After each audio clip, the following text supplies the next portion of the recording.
Hola, bienvenida al consultorio jurídico. Cuéntanos en qué podemos ayudarte. Hola, muchas gracias. El motivo de mi consulta se debe básicamente a que tengo una tía con discapacidad y hace poco me enteré de una nueva ley que le dio un cambio de reconocimiento de las personas con discapacidad, por lo cual me gustaría saber un poco más sobre dicha ley y aclarar ciertas dudas que tengo. Claro que sí, bueno, pues te cuento. Esta es la Ley 1997 del 26 de agosto de 2019, por medio de la cual se establece el régimen para el ejercicio de la capacidad legal de las personas con discapacidad mayores de edad. La ley busca garantizar para las personas con discapacidad sus derechos fundamentales al respeto de su dignidad humana, su autonomía individual, su independencia total y el derecho a la no discriminación. La ley pues precisa que siempre se debe presumir que la capacidad legal de todas las personas, es decir, que en ningún caso la existencia de una condición de discapacidad podrá ser motivo para restringir el ejercicio legal y el derecho a decidir de una persona. La ley pues parte de que las personas con discapacidad pueden tomar sus propias decisiones, expresar su voluntad y preferencias, obligarse a cumplir con sus obligaciones y hacer uso de apoyos en caso de que lo requieran. Por eso es que se dice que esta ley incluyó un cambio en el paradigma, es decir, que antes las personas mayores con discapacidad debían ser representadas legalmente y sustituidas por completo en todas sus decisiones por medio de la interdicción, un mecanismo que se eliminó con la ley, ya que se consideraba que las personas con discapacidad eran improductivas o ajenas a nuestra sociedad. Con la nueva ley se les ve como personas que pueden servir a la sociedad y es decir, que pueden ser titulares de derechos y son capaces de asumir por sí mismos la dirección de sus vidas. Con la ley se creó un nuevo mecanismo que es el mecanismo de los apoyos, que son tipos de asistencia voluntarios que se prestan a la persona con discapacidad para facilitar el ejercicio de su capacidad legal, nuevamente en caso de que lo necesite. Esto puede incluir la asistencia en temas de comunicación, la comprensión de actos jurídicos y sus consecuencias, entre otros motivos. Y estos apoyos pueden ser formalizados. Listo, entonces hay que tener en cuenta antes de empezar a hablar como el contenido de la ley que hay que hablar sobre el marco internacional de esta ley 1996 de 2019 y se puede decir que la Convención de las Naciones Unidas sobre los Derechos de las Personas con Discapacidad es el marco internacional bajo el cual se va a encontrar esta ley que vamos a profundizar ahorita. Entonces, se dice que esta convención realmente significó un hito para todo el inicio de la nueva era en materia de derechos humanos, ya que reconoce la capacidad jurídica y aquí hay que recordar que hablamos tanto de la capacidad de goce como de la capacidad de ejercicio, pues de las personas que tienen discapacidad. Entonces hay que resaltar que esta convención básicamente señala que la sociedad debe acoplarse para permitir que esas personas puedan participar de manera activa entre todo el conjunto de la sociedad. Es decir, sin tener como alguna distinción o como los otros, sino como conjunto de la sociedad. Entonces es un avance claramente porque esto básicamente ayuda a combatir todas esas barreras sociales, todas esas barreras socioeconómicas que han llevado al surgimiento de la profundización de la discapacidad como una condición. Entonces, se puede decir que esta convención habilita lo que es la posibilidad de no ver a estas personas con discapacidad como un riesgo, como otros, como alguien diferente, como objeto de caridad, sino verlos básicamente como ciudadanos que pueden participar activamente en la sociedad y que no tienen ningún impedimento. Entonces, de esta manera, esta convención permite y sienta las bases de los avances que se van a experimentar y que luego se van a dar cuenta que demuestra la ley 1996-2019. Entonces, esto es algo muy importante que hay que resaltar sobre esta parte del marco internacional de esta ley. Bueno, ahora rápidamente voy a explicarte los dos modelos que se dejaron atrás y el modelo que se usa actualmente para regir esta ley. Entonces, el primer modelo que se dejó atrás es el modelo de prescindencia. En este se creía que la discapacidad era un castigo y la respuesta de la sociedad fue eliminar a las personas discapacitadas de la vida en sociedad o de la vida en común. Y la respuesta legal fue declararlas en necesidad de interdicción para que fueran asistidas. El segundo modelo que se dejó atrás es el modelo médico rehabilitador, en el que se veía la discapacidad como una enfermedad. La respuesta de la sociedad fue la necesidad de la curación, el tratamiento y la prevención desde el punto de vista médico. Y la respuesta legal fue negarles la capacidad jurídica a las personas con discapacidad para proporcionarles protección a través de la interdicción. Hoy en día se rige bajo el modelo social en el que se cree que no son pacientes y se considera la discapacidad como una manifestación de la diversidad.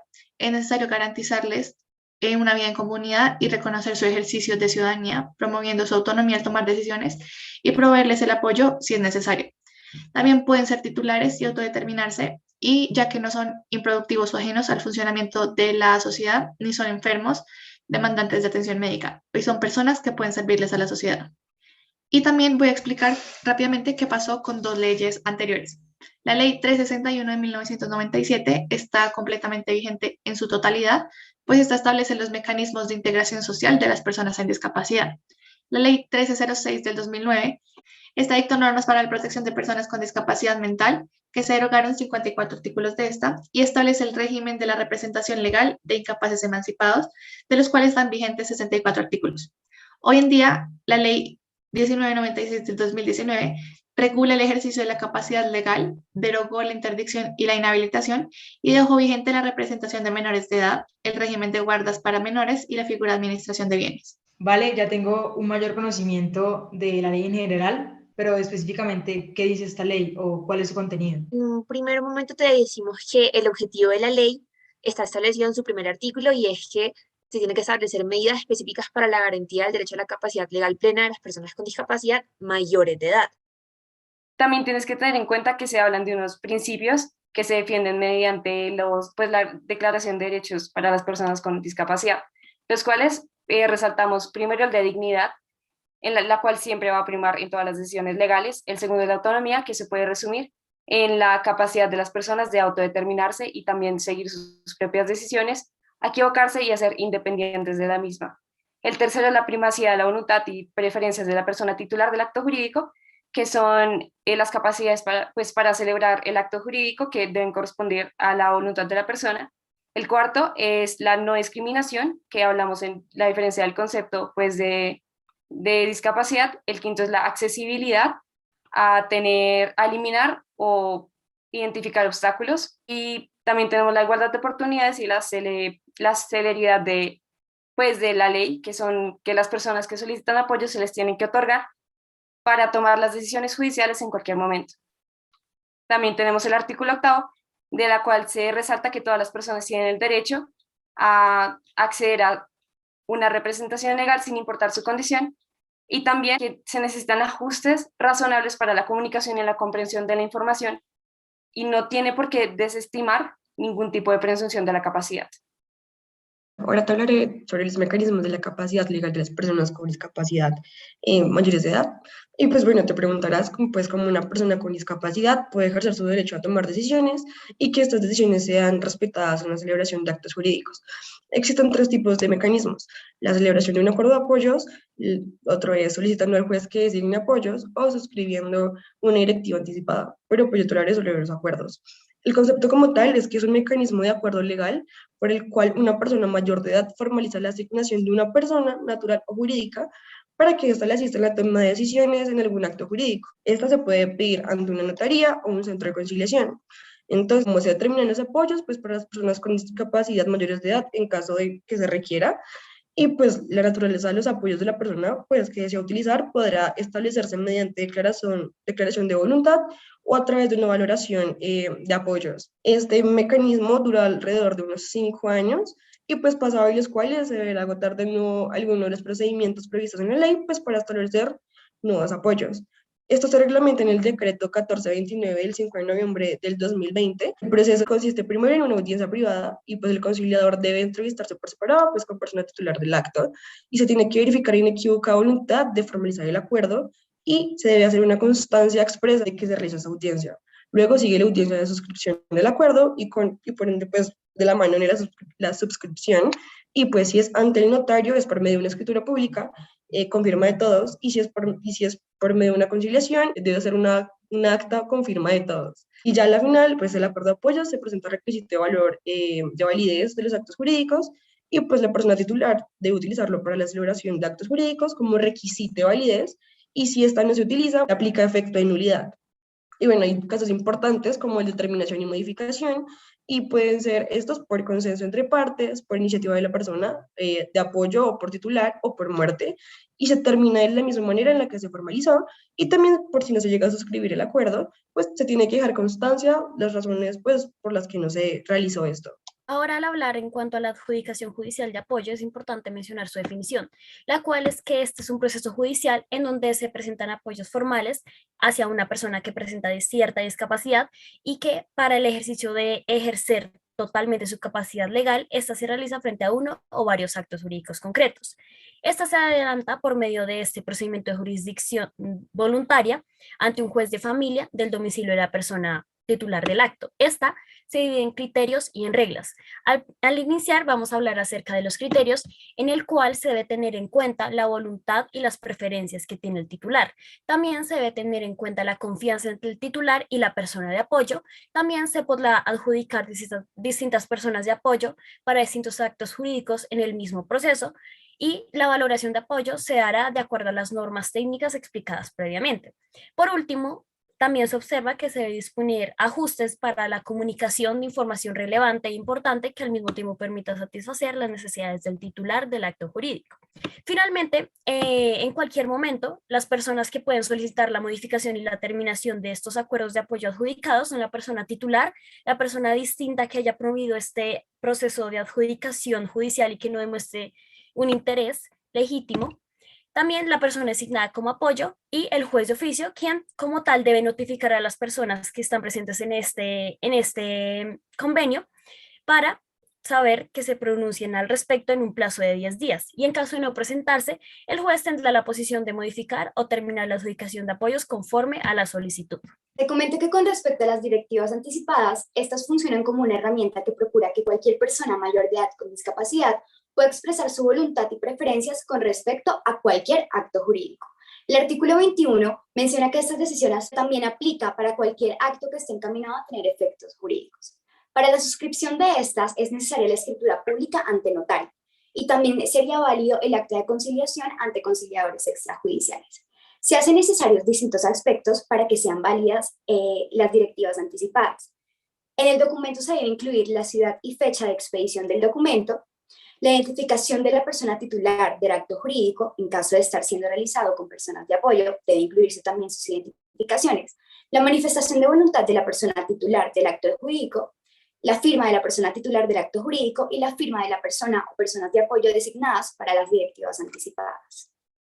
En cuanto al régimen de transición, que son los procesos de revisión y proceso de rehabilitación, hay que tener en cuenta lo dicho por la sentencia ST6 16.392 del 4 de diciembre de 2019 de la Corte Suprema de Justicia, en donde ya se miran todos los requisitos y las reglas para la promulgación, para que empiecen a dar efecto los artículos que antes no podían dar efecto hasta la vigencia de la ley o la promulgación de la ley. Entonces se dice que los artículos del capítulo 5 tienen una vigencia 24 meses después de la promulgación de la ley. En ese proceso es que se van a dar estos procesos de revisión y de rehabilitación, en donde el juez tiene que hacer un proceso de mirar y revisar las sentencias de interdicción de las personas que ya estaban con sentencia de interdicción, para que en ese periodo los empiecen a citar, empiecen a llamar a estas personas y se les cambie, digamos, que esa sentencia ya para mirar con la valoración de apoyos, si necesitan un apoyo, otorgárselos y pues ya pasar al nuevo régimen que está por la ley 1996 del 2019.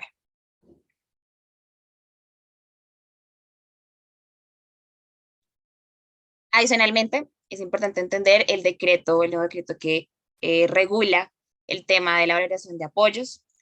Entonces, pues es muy importante entender que este reglamenta todo el tema de la obligatoriedad de la prestación del servicio por las entidades públicas, de la red de apoyo, aclara las obligaciones de estas entidades, los requisitos, reitera la gratuidad de la prestación de este servicio, lo que deben cumplir, define el rol de la persona facilitadora de la valoración de apoyos y todo el trámite que viene con la valoración de apoyos, realizar solicitud por parte de las personas con discapacidad, luego se da una respuesta a la solicitud, luego se tiene un plazo máximo de 15 días hábiles contados desde la respuesta de la solicitud, en el cual se nombra una persona facilitadora en la valoración de apoyos, se desarrolla el proceso de valoración de apoyos, se entrega un informe final a la entidad, y luego ese informe final llega a la persona solicitante.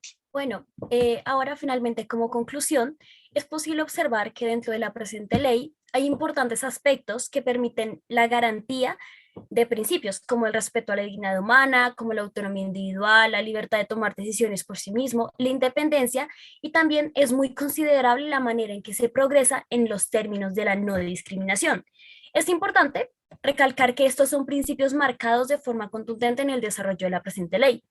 Y pues igualmente es importante observar cómo se integran elementos por medio del bloque de constitucionalidad, en la cual no solamente se basa en su integración sino en la manera en la que la legislación, por medio de sus características, está integrada para conseguir este propósito, para realizar y brindar mecanismos efectivos en su aplicación.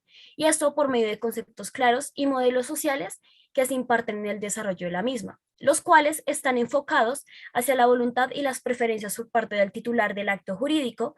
Y pues en base al anterior, se recalca la importancia en que los funcionarios que permanecen y que pertenecen a estas instancias donde se ven desarrollados por estos contextos tengan un protocolo y un paso a seguir claro y preciso acorde a lo que la misma ley exige. Vale, muchas gracias por esta consultoría. Me quedó muchísimo más clara esta ley. Gracias a ti.